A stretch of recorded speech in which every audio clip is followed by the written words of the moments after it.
18वीं शताब्दी में उत्तरी अमेरिका में क्रांति की हवा चल रही थी। 1776 में 13 ब्रिटिश कॉलोनी ने अपनी स्वतंत्रता की घोषणा की और यूनाइटेड स्टेट्स ऑफ अमेरिका का देश बना। 45 इयर्स के बाद 1821 में न्यू स्पेन, जो कि स्पेनिश कॉलोनी था, उसने भी अपनी स्वतंत्रता प्राप्त की और मेक्सिको के राष्ट्र का गठन हुआ। अपने स्वतंत्रता के दौरान मेक्सिको दुनिया के सबसे बड़े देशों में से एक था, लेकिन सिर्फ 2 दशक बाद ये यूनाइटेड स्टेट्स ऑफ अमेरिका को अपनी भूमि का लगभग 1/3 भाग खो देता है। अमेरिका ने अपनी स्वतंत्रता प्राप्त करने के बाद उसने अपने भविष्य का उचित योजना की। इसने उनके अर्थव्यवस्था को विकसित करने की दिशा में काम किया। यूनाइटेड स्टेट्स ने यूरोप से कई लोगों का भी स्वागत किया और पश्चिम की ओर विस्तार करना शुरू कर दिया। अमेरिका ने 1803 में फ्रेंच से बड़े लुइसियाना प्रांत को खरीदा और इसका आकार 2 गुना हो गया। दूसरी ओर वही मेक्सिको ने जब 1821 में स्पेन से अपनी आजादी हासिल की, ये नया देश बहुत प्रॉब्लम में था। क्रांतिकारियों के पास भविष्य के लिए कोई उचित योजना नहीं थी। कोई योजना या दिशा निर्देश स्थापित नहीं किए गए थे। क्रांतिकारियों के भीतर आंतरिक विभाजन थे और देश के नियंत्रण के लिए एक दूसरे के साथ अलग अलग गुटों ने लड़ाई लड़ी। 1821 से 1846 के बीच मेक्सिको में 4 सरकारें बदली। उन्होंने अपने राष्ट्रपति सरकार को बार बार बदला। मेक्सिको उस समय बहुत ही ज्यादा बड़ा था, जिसमें 1.8 मिलियन वर्ग का एक बहुत बड़ा क्षेत्र शामिल था। वर्तमान मध्य अमेरिका और वर्तमान दिन में अमेरिका के California, new Mexico, Texas, Utah, Nevada, Arizona के अधिकांश एरिया भी मेक्सिको में ही शामिल थे। इतने बड़े क्षेत्र को नियंत्रित करने के लिए पैसे की कमी थी और अपनी स्वतंत्रता के लिए स्पेन के खिलाफ लंबे समय तक युद्ध करने के बाद सरकार दिवालिया हो गई थी। मेक्सिको को स्पेन के आक्रमण का भी भय था, जिसने क्यूबा से अपने पूर्व कॉलोनी मेक्सिको को फिर से अपने साम्राज्य में जोड़ने की कोशिश की।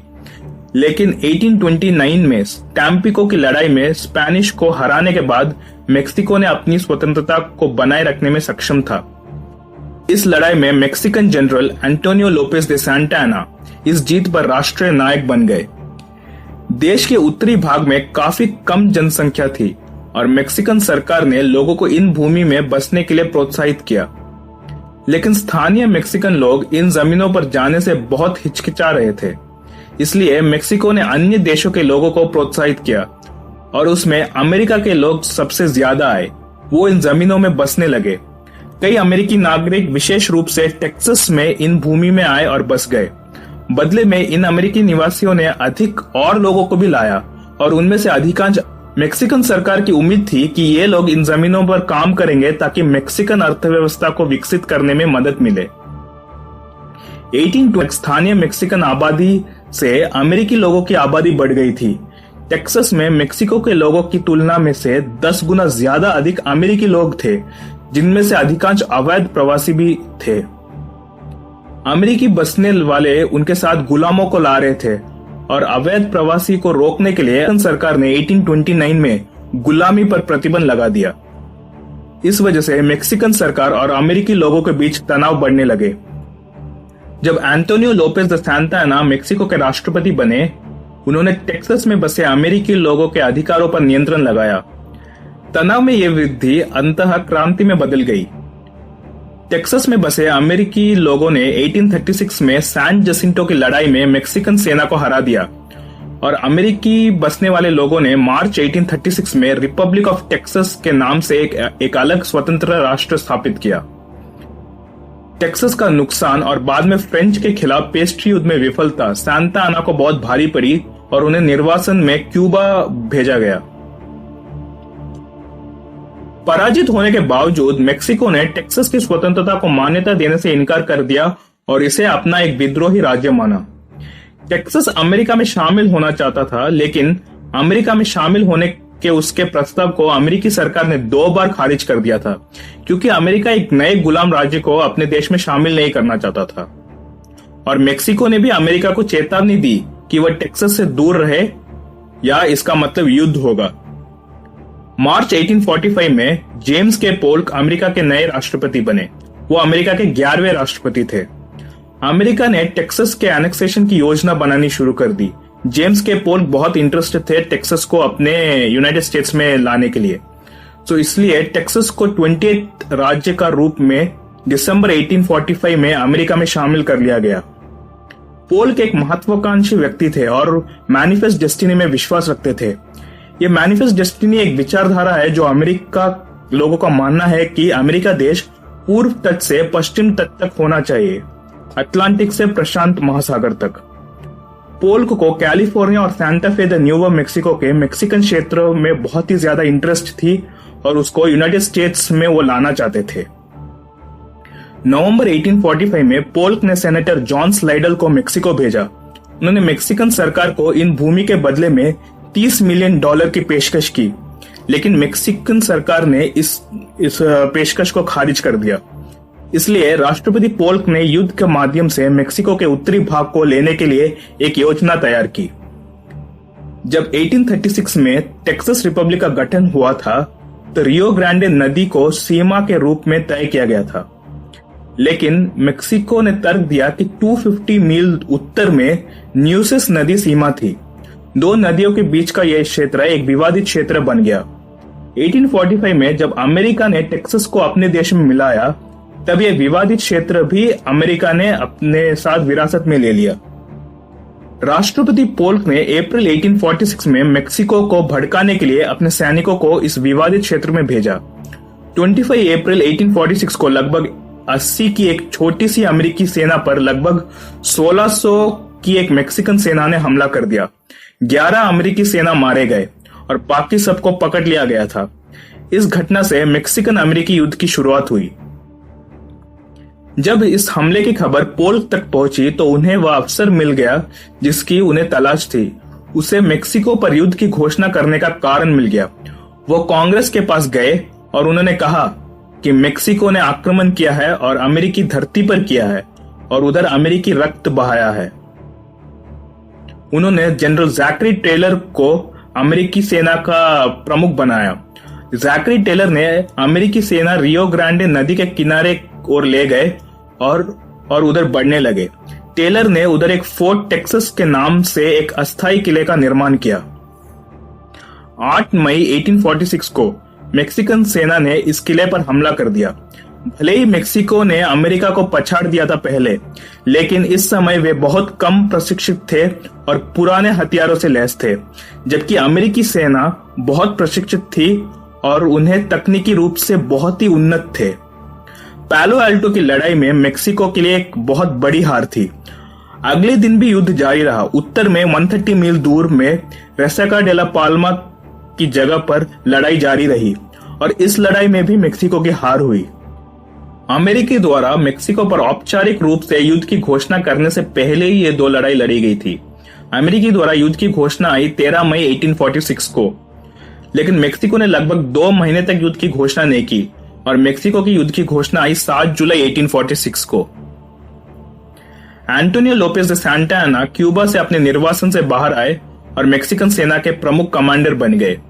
उन्हें एकमात्र आशा के रूप में देखा गया जो अमेरिका को हरा सकते थे।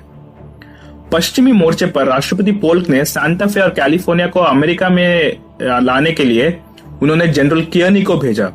सांता फे में मेक्सिकन सेना ने लड़ाई के बिना ही पीछे हट गई और कियर्नी को बिना कोई गोली चलाए सांता फे पर कब्जा कर लिया। जनवरी 1847 में कैलिफोर्निया पर भी कब्जा कर दिया गया था। हालांकि अमेरिका को दिसंबर 1846 में सैन पास्कल की लड़ाई में कड़े प्रतिरोध का सामना भी करना पड़ा था। और उधर ही रियो ग्रांडे में जनरल जैकरी टेलर ने नदी पार कर ली और बियोना विस्ता में एक कठिन लड़ाई लड़ी, जहां पे अंततः यूनाइटेड स्टेट्स ऑफ अमेरिका की जीत हुई। वहां पर मेक्सिकन सेना की कमान संभाल रहे थे सांता एना। कई पराजयों के बाद भी मेक्सिकन सरकार ने पीछे हटने और बातचीत करने से इनकार कर दिया। तो अमेरिकी राष्ट्रपति जेम्स के पोल्क ने फैसला किया कि मेक्सिकन सरकार को वार्ता की मेज पर लाने का एकमात्र तरीका मेक्सिको के राजधानी मेक्सिको सिटी पर ही आक्रमण करना था। उसने मेक्सिको पर आक्रमण करने के लिए जनरल विनफील्ड स्कॉट को समुद्र के रास्ते भेजा। मार्च 1847 में स्कॉट और अमेरिकी सेना बंदरगाह शहर वेराक्रूज में उतरे। मेक्सिको के वेराक्रूज में पराजित होने के बाद अमेरिकी सेना मेक्सिको की राजधानी मेक्सिको सिटी की ओर बढ़ने लगे। अमेरिकी सेना ने मेक्सिको सिटी पहुंचने से पहले सेरेगोडो, कॉन्ट्रेरास और चुरुबुस्को में मेक्सिको को हराया।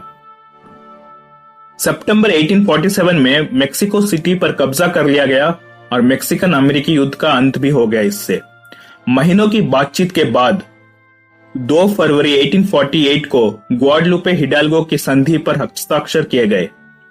अमेरिका ने मेक्सिको को $15 मिलियन का भुगतान किया, जो कि युद्ध से पहले जो पेशकश की गई थी $30 मिलियन, उसका आधा था। रियो ग्रांडे नदी को अमेरिका और मेक्सिको के बीच की सीमा के रूप में मान लिया गया और मेक्सिको ने अपनी सभी उत्तरी भूमि को अमेरिका को देना पड़ा, जो कि आज के यूनाइटेड स्टेट्स के California, Nevada, Utah, Arizona, new Mexico और कैंसस और कोलोराडो के कुछ हिस्सों को प्रस्तुत करता है। मेक्सिको ने लगभग 5000 वर्ग मीटर जमीन खो दिए, जो कि 1821 में अपनी आजादी के दौरान अपने मूल आकार का लगभग 1/3 हिस्सा था। अमेरिका अब तट से तट फैला हुआ था, पूर्व से पश्चिम यानी अटलांटिक महासागर से पैसिफिक महासागर तक, जो कि राष्ट्रपति पोल्क की एक बहुत बड़ी इच्छा थी।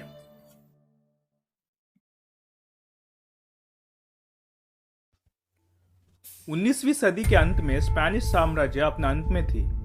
इस टाइम में दुनिया में शक्ति का संतुलन बदल रहा था और यह अमेरिकी विस्तारवाद का उदय था। हम देखेंगे स्पेनिश अमेरिकी युद्ध के बारे में, जिस युद्ध के बाद स्पेनिश साम्राज्य का अंत हो गया था। 1492 में जब क्रिस्टोफर कोलंबस कैरिबियन तट पर उतरे तो उन्होंने स्पेन के राजा के नाम या भूमि की घोषणा की। आगे आने वाले वर्षों में स्पेन ने पूरे मध्य अमेरिका, आधे दक्षिण अमेरिका और उत्तरी अमेरिका के आधे हिस्से को जीत लिया था। स्पेन ने प्रशांत महासागर में फिलीपींस और गुआम द्वीप को भी अपने नियंत्रण में ले लिया था। अमेरिका ने 1776 में ब्रिटेन से अपनी स्वतंत्रता प्राप्त की। अमेरिका ने अपनी अर्थव्यवस्था और पश्चिम की ओर विस्तार करने के लिए काम करना शुरू कर दिया। 1848 में मैक्सिकन अमेरिकी युद्ध और 1854 के गैट्सजन खरीद के बाद अमेरिका देश बना, जिसको हम आज जानते हैं। 19वीं शताब्दी की शुरुआत में फ्रांस में नेपोलियन बोनापार्ट के राजा होने के बाद स्पेन फ्रांस का सहयोगी था, लेकिन 1808 में नेपोलियन ने स्पेन पर आक्रमण कर दिया और उसकी सेना ने स्पेन के कमजोर सेना को जल्दी से हरा दिया था। स्पेन के राजा फर्डिनांड VII को बंदी बना लिया गया था।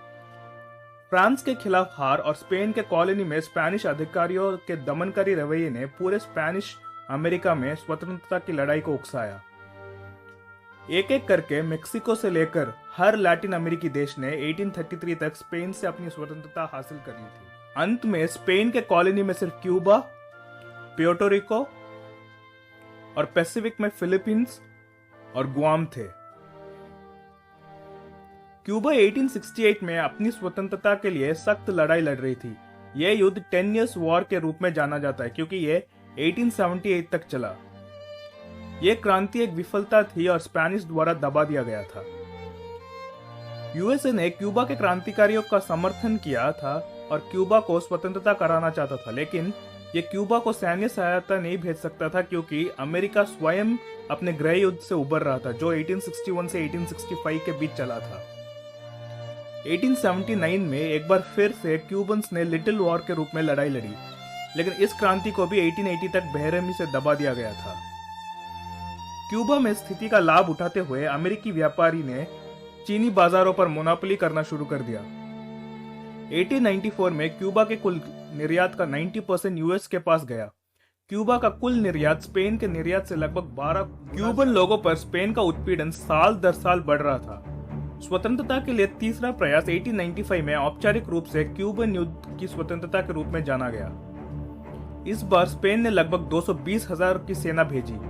यह अटलांटिक महासागर को पार करने वाली सबसे बड़ी सेना थी। क्यूबा के गवर्नर जनरल वैलेरियानो वेलर ने हजारों क्यूबन लोगों को स्पेन के सैनिकों द्वारा संरक्षित क्षेत्र में भेजा, जिनमें बुनियादी स्तर की स्वच्छता, भोजन और आश्रय की कमी थी। इसके वजह से हजारों क्यूबन लोग तो क्यूबा की राजधानी हवाना में ही मारे गए। क्यूबा के विद्रोहियों और स्पेनिश के बीच लंबे समय तक युद्ध ने क्यूबा में अमेरिकी व्यवसायों को भी प्रभावित किया और अमेरिका की अधिकांश आबादी क्यूबा के विद्रोहियों का समर्थन करती थी और क्यूबा को स्पेन से स्वतंत्रता देखना चाहती थी। लेकिन अमेरिकी राष्ट्रपति विलियम मैकिनली स्पेन के साथ युद्ध नहीं चाहते थे और शांतिपूर्ण समाधान चाहते थे। क्यूबा में अमेरिकी नागरिकों की सुरक्षा सुनिश्चित करने के लिए राष्ट्रपति मैकिनली ने जनवरी 1898 में अमेरिकी युद्धपोत यूएसएस मेन को हवाना भेजा।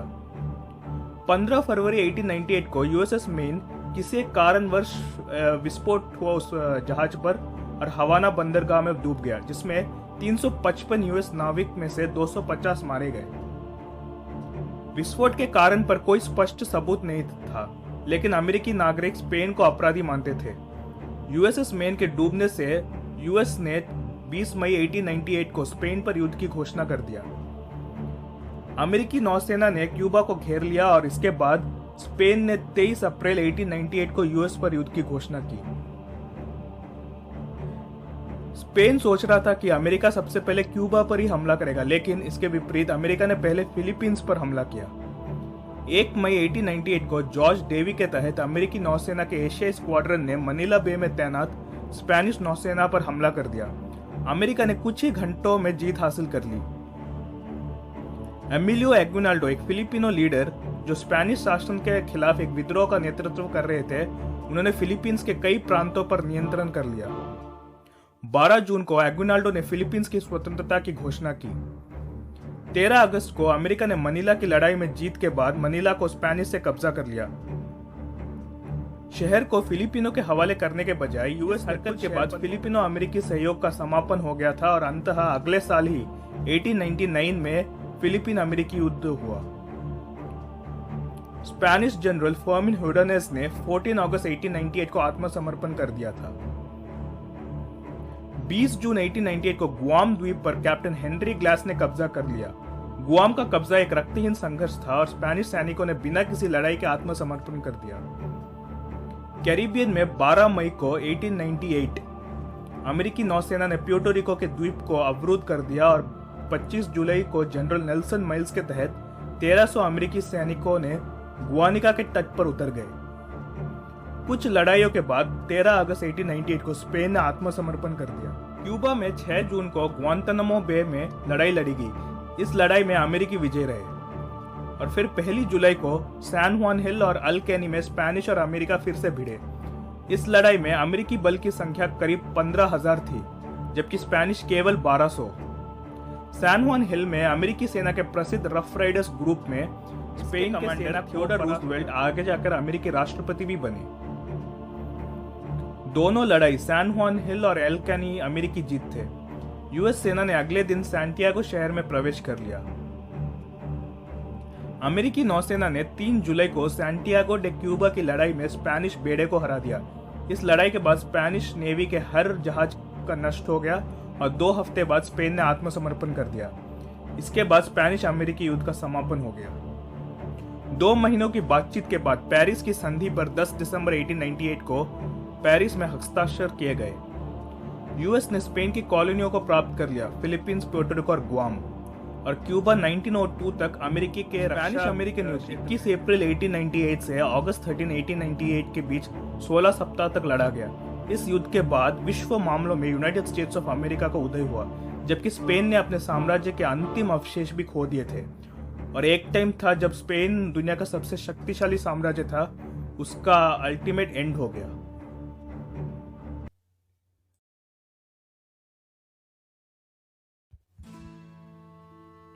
नई दुनिया के खोज के बाद स्पेन ने अमेरिका के बड़े हिस्से को अपना कॉलोनी बना लिया था। 18वीं शताब्दी के दौरान स्पेनिश साम्राज्य अपने चरम पर था। अमेरिका में स्पेन की कॉलोनी इतनी बड़ी थी कि इतने विशाल साम्राज्य के प्रबंधन के लिए 4 अलग अलग वाइसरॉयल्टी की स्थापना की गई थी। उसमें न्यू स्पेन के वाइसरॉयल्टी की स्थापना सबसे पहले 1521 में हुई थी। फिलीपींस को 1565 में कॉलोनी बना लिया गया था। फिलीपींस का नाम स्पेन के राजा फिलिप II के नाम पर रखा गया था और इसे captaincy general of the Philippines के रूप में न्यू स्पेन के वाइसरॉयल्टी के शासन में शामिल कर लिया गया था। 19वीं शताब्दी के मध्य तक अमेरिका में स्वतंत्रता के युद्ध फैलने के बाद स्पेन ने अपनी सारी पकड़ खो दी थी और फिर स्पेन में केवल क्यूबा, प्यूर्टो रिको और एशिया में गुआम और फिलीपींस थे। 1898 में स्पेन और यूनाइटेड स्टेट्स के बीच एक युद्ध छिड़ा और स्पेन ये युद्ध बहुत ही बुरी तरह हार गया था। इसके बाद स्पेनिश साम्राज्य ने अपने अंतिम कॉलोनी भी खो दिए थे। क्यूबा ने अपनी स्वतंत्रता हासिल की और प्यूर्टो रिको और गुआम यूएसए के अधीन हो गए। लेकिन फिलीपींस में देखें तो उधर पहले से ही 1896 से स्पेन के खिलाफ एक क्रांति चल रही थी, जिसे एंड्रेस बोनाफेसियो के तहत कटिपुना नामक समूह द्वारा किया गया था। जल्द ही एमिलियो एग्युइनाल्डो इस क्रांति के नेता बन गए। स्पेनिश अमेरिकी युद्ध के दौरान एमिलियो को अमेरिकी द्वारा वादा किया गया था कि वे फिलीपींस को स्पेनिश शासन से मुक्त होने में मदद करेंगे। अमेरिकियों ने एमिलियो को यह भी आश्वासन दिया कि अमेरिका को एशिया में कोई दिलचस्पी नहीं थी और स्पेन को हराने के बाद वो फिलीपींस छोड़ देंगे। ये मानते हुए एमिलियो ने खुद को अमेरिका के साथ जोड़ लिया। स्पेनिश पहले से ही कमजोर स्थिति में थे फिलीपींस में। फिलीपीन क्रांति जो 1896 से चल रही थी, ये फिलिपिनो जीत में बदल रही थी, इसलिए इसने कमजोर स्पेन को अमेरिका के लिए एक आसान टारगेट बना दिया था। 1 मई 1898 को मनीला बे की लड़ाई में स्पेन अमेरिका से हारा, लेकिन इस लड़ाई के बाद अमेरिका के इरादे कुछ अलग अलग लग रहे थे। एमिलियो एग्युइनाल्डो ने 12 जून 1898 को अपने शहर काविच से फिलीपीन की स्वतंत्रता की घोषणा की। स्पेन और अमेरिका के बीच पेरिस की संधि में फिलीपींस के किसी प्रतिनिधि को आमंत्रित नहीं किया गया था। स्पेनिश को फिलिपिनो के हाथों हार मंजूरी नहीं थी, इसलिए उन्होंने अमेरिकियों के आगे आत्मसमर्पण कर दिया और स्पेन ने तय किया कि वो फिलिपिनो के हाथों नहीं देंगे बल्कि अमेरिका के हाथों दे देंगे, क्योंकि वो फिलीपींस को एक ऐसी जाति मानते थे जो उनसे नीचे थी। इसलिए उनको अमेरिका के खिलाफ हार मंजूर थी, लेकिन फिलीपींस के आगे नहीं। अमेरिका ने स्पेन को $20 मिलियन का भुगतान किया और फिलीपींस को अपने नियंत्रण में ले लिया। अमेरिका के इस विश्वासघात के विरोध में एमिलियो एग्युइनाल्डो ने 23 जनवरी 1899 को मालालोस में प्रथम फिलीपीन गणराज्य की स्थापना की और वह इसके पहले राष्ट्रपति बने। इसके बाद फिलीपीन अमेरिकी युद्ध छिड़ गया। 4 फरवरी 1899 को मनीला की लड़ाई युद्ध। फिलीपीन की सेना इतनी ताकतवर नहीं थी, बल्कि अमेरिकी सेना उस टाइम पे एक ताकतवर सेना के रूप में उभर रही थी। फिलीपीन की सेना बार बार हार का सामना कर रही थी, इसलिए एमिलियो एग्युइनाल्डो को पूरे युद्ध के दौरान अपने संचालन के आधार को लगातार बदलना पड़ा। 23 मार्च 1901 को कुछ अमेरिकी सैनिकों की मदद से कुछ फिलिपिनो जो अमेरिका के पक्ष में थे वो एग्युइनाल्डो के कैंप में घुस गए। एग्युइनाल्डो को पकड़ लिया गया और मनीला ले जाया गया। 1 अप्रैल 1901 को एग्युइनाल्डो ने फिलीपींस पर अमेरिका के अधिकार को स्वीकार कर लिया था और 19 अप्रैल को उन्होंने अमेरिका में एक औपचारिक आत्मसमर्पण जारी किया, जिसमें उन्होंने अपने सेना को अपने हथियार डालने और लड़ाई को छोड़ने के लिए कहा था। भले ही एग्युइनाल्डो ने आत्मसमर्पण कर दिया, लेकिन फिलीपींस के अन्य हिस्सों में लड़ाई जारी रही। जनरल मिगुएल माल्वार ने फिलीपीन सरकार का नेतृत्व संभाला और लड़ाई जारी रखी। अब तक फिलिपिनो अमेरिका के खिलाफ गुएरिला युद्ध लड़ रहे थे, क्योंकि वो आमने सामने वाले युद्ध में इतने सक्सेसफुल नहीं हो रहे थे।